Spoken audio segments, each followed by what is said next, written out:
Yo l'équipe, c'est Finger, j'espère que vous allez bien. Nouvelle vidéo aujourd'hui avec mon ami Florian. Yo. C'est une vidéo un peu spéciale parce qu'aujourd'hui on va tester du matériel. On va tester un nouveau boîtier qui est ici, qui est le GFX 102 de Fujifilm. Fujifilm, ouais. D'accord, un petit rappel en fait les amis, c'est que ce boîtier là, il appartient à Florian. Il va le vendre, il le revend. D'accord, il explique tout dans une vidéo, donc je vous mets le lien de sa vidéo. Vous pouvez aller voir en fait pourquoi et comment il aime ou pas du tout ce boîtier et pourquoi il le vend. C'est gentil. Mais moi, aujourd'hui, avant qu'il le vende, j'ai dit écoute, tu sais quoi, ça a l'air sympa, j'aimerais bien le tester. Donc c'est une vidéo un peu différente des autres. Donc on a cette grosse machine. Il est sur Ron, hein. Elle est sur One, ouais, c'est ça que je me dis. Parce que du coup, quand tu l'éteins, je vois qu'il y a. Ouais, c'est en gros, c'est l'écran Pro Ink là. Tu sais. Yes, pour pouvoir voir en fait les infos Ouais. directement dessus. Il me fait penser, niveau prise en main, juste comme ça, là, par la taille et le poids, au Panasonic S1H. Et de façon rapide, là, ce boîtier, il est intéressant et pas intéressant en même temps. Pourquoi? Moi, directement, ce que je peux vous dire, c'est qu'il fait de la 8K à 30 images secondes, côté vidéo. C'est un peu dans le top du top, ce genre de résolution d'image. Il fait de la 4K aussi, Ouais, 4K. jusqu'à 60. 60. Et le pire du pire que je trouve, c'est en photo, il monte jusqu'à 102 mégapixels, les amis. Sachant que c'est un capteur moyen format. Jusqu'à preuve du contraire, aujourd'hui, les gens sont sur des pleins formats avec une dimension de capteur, je crois que c'est du 24-36. Ouais, c'est ça. Voilà. Et lui, c'est un moyen capteur. Donc, ça fait un peu bizarre, je sais, comme ça, quand on te dit plein format et moyen capteur, tu as l'impression que le plein Moyen format ouais. est plus gros que Ouais. le moyen format, Moyen format, ouais. alors que c'est le contraire. C'est Donc, vrai. le moyen format est un capteur un peu plus gros. Je vais vous mettre une image d'illustration juste comme ça pour illustrer mes propos plutôt et que vous compreniez un peu ce qui se passe. Donc de façon rapide, 8K 30 images secondes, voilà, 4K aussi et 102 mégapixels. 102 mégapixels les amis, c'est super intéressant parce qu'on va pouvoir zoomer, cropper dans notre image sans vraiment grande perte de qualité. Étant donné aussi qu'on a un moyen capteur, donc un capteur un peu plus grand, il va laisser passer plus de lumière. Tu nous as ramené quoi comme objectif dessus? Alors là, je t'ai ramené, donc monté dessus, on a un 20-35 GF qui ouvre à f4.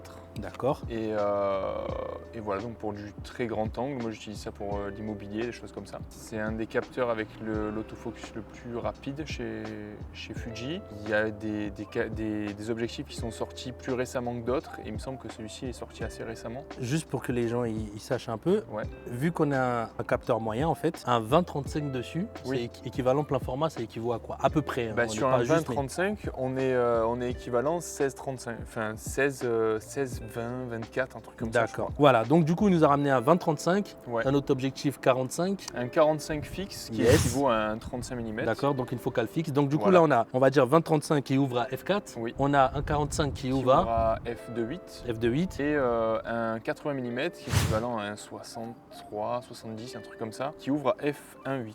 Juste à savoir, on n'a pas, en tout cas pour ma part, j'ai pas les chiffres exacts, mais il faut vous dire que globalement, quand vous avez un moyen capteur, un capteur un peu plus grand, donc si un 20-35 dessus sur un moyen capteur, sur un plein format, comme il a dit, ça équivaut peut-être 16-24, 16-35. Bon, on n'est pas vraiment très juste dans les capteurs, Voilà. enfin dans les calculs, mais c'est à peu près ça. C'est un peu comme le plein format, l'APC, de l'APC au micro 4 tiers, il y a toujours un coefficient 1, 1,8, 1,2, etc. C'est ça. Donc on a à peu près tout ça, les amis, avec Florian à Arles. On va aller shooter avec, faire quelques photos, vous dire comment il agit, comment je me sens avec en photo. Et pareil en vidéo. On est parti les amis. Yes.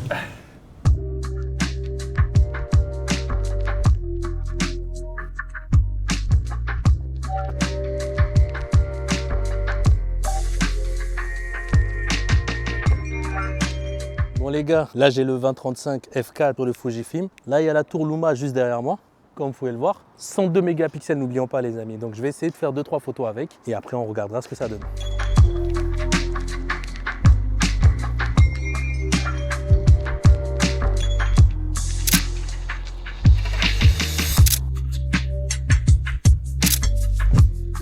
On a 102 mégapixels, ce qui veut dire qu'on a des gros fichiers en matière de photos. Vu avec Florian, je crois, on est équivalent à 200 mégas par fichier, c'est ça hein? Donc n'appuyez pas comme des bourrins, ou même la rafale, quand bien même il y a une rafale à 8 images secondes, c'est déjà pas mal. Hein. Aujourd'hui, il y a des boîtiers qui font beaucoup plus, hein, des 10 images secondes, 20 images secondes, 30 images secondes. Dans tous les cas, les gars, qu'on ne se trompe pas, c'est que le capteur fait 102 mégapixels et à chaque photo que vous allez prendre, le fichier sera à peu près de taille de 200 mégas. 200 mégas, en fonction de la carte que vous avez, vous remplissez vite une carte mémoire. Sur du RAW non compressé, on est à genre 600 photos par carte de 128 Go.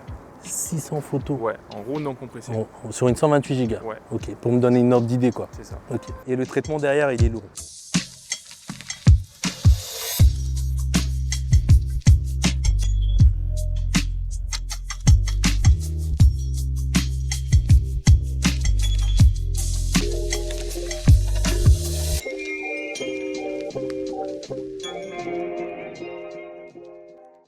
Pas vraiment de vous dire tout ce que je trouve avantageux ou pas du tout, parce que j'ai pas assez de temps vraiment avec le boîtier. Mais du peu que j'ai pu voir, la prise en main est agréable. En même temps, vous me direz, à 8 000 € le boîtier, Ouais, sur un boîtier nu à 8000 balles, ouais, ça peut être confortable. si la prise en main n'est pas confortable, c'est qu'il y a un problème.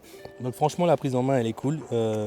Les objectifs y répondent bien. Moi, je me sens vraiment trop à l'aise avec dans ma main. Je l'ai comparé au S1H par rapport au poids. Franchement, ça va. En fait, il est lourd, mais pas tant que ça.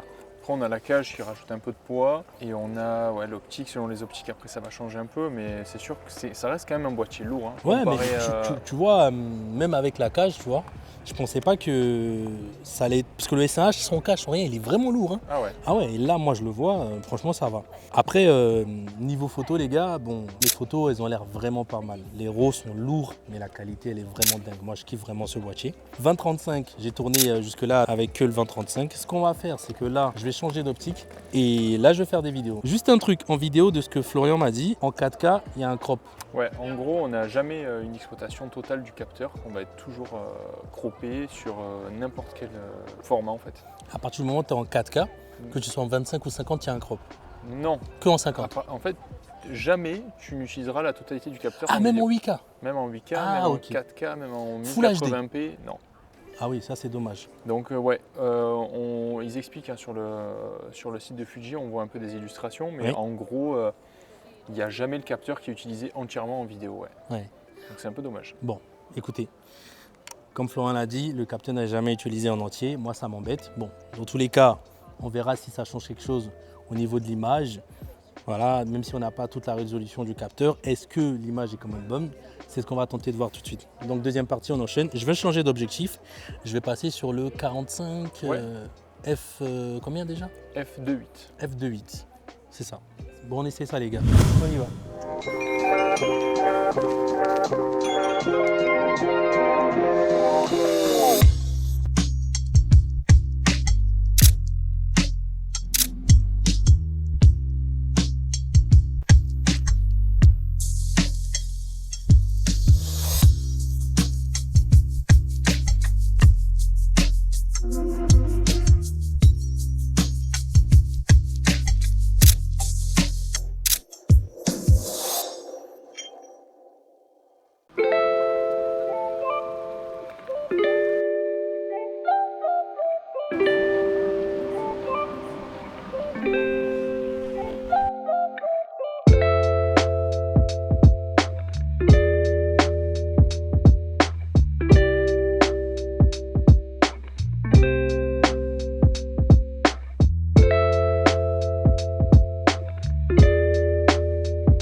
Donc voilà les amis, on a testé ensemble ce Fujifilm GFX 102. En conclusion, qu'est-ce que je peux vous dire? Ce boîtier, je pense qu'il n'est pas fait pour moi. Je m'explique. En photo comme en vidéo, je trouve que l'autofocus n'est vraiment pas performant. C'est pas ce qui se fait de mieux en fait en autofocus. Donc ça déjà c'est un point qui me gêne. Pour un boîtier de ce prix-là, ce qui m'emmène directement sur le deuxième point, c'est que je trouve le boîtier très très cher. C'est un boîtier qui coûte vachement cher, comme il disait Florian. 8 000 € boîtier nu, sans objectif. Sans objectif 8 000 €. Si le boîtier nu il est à 8 000 €, vous vous doutez bien que les différents objectifs, eux aussi ont un certain coût. Ce que je suis en train de dire là, c'est que mon avis. Moi, ça me dérange déjà que ce soit la 8K, la 4K ou même la Full HD. Pour filmer, ça n'utilise pas la résolution entière du capteur. Le fait que le boîtier ait 102 mégapixels, je trouve qu'il bruite assez rapidement en vidéo. J'ai dit qu'il n'était pas lourd comme boîtier. C'est vrai, il n'est pas lourd par rapport au SRH, mais il reste quand même un boîtier costaud. Concrètement, quand on pèse tout ça, non, c'est pas fait pour moi. Donc si tu prends en compte que la taille et le poids du boîtier, le prix du boîtier, le prix des objectifs, niveau spec, 102 mégapixels c'est cool, mais si on a un autofocus qui est pas ouf, rafale 8 images secondes, c'est bien, mais de nos jours il y a des boîtiers qui font vachement plus. Après on peut très bien s'en sortir avec 8 images secondes, hein, c'est pas ce que je dis. Mais le fait que les fichiers soient lourds aussi, on remplit vite des cartes mémoire. Moi par exemple, je suis sur le Lumix S5 2X et d'ailleurs c'est lui qui a filmé les backstage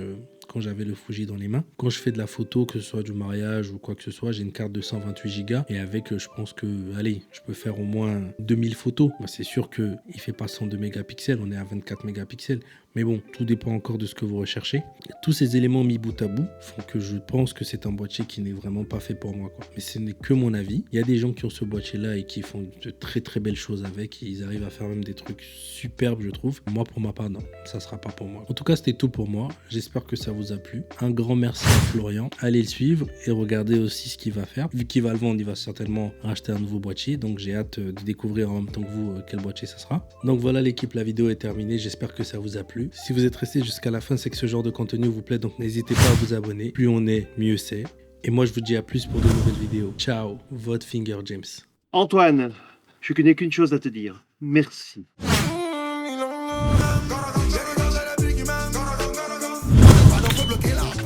Votre Finger James.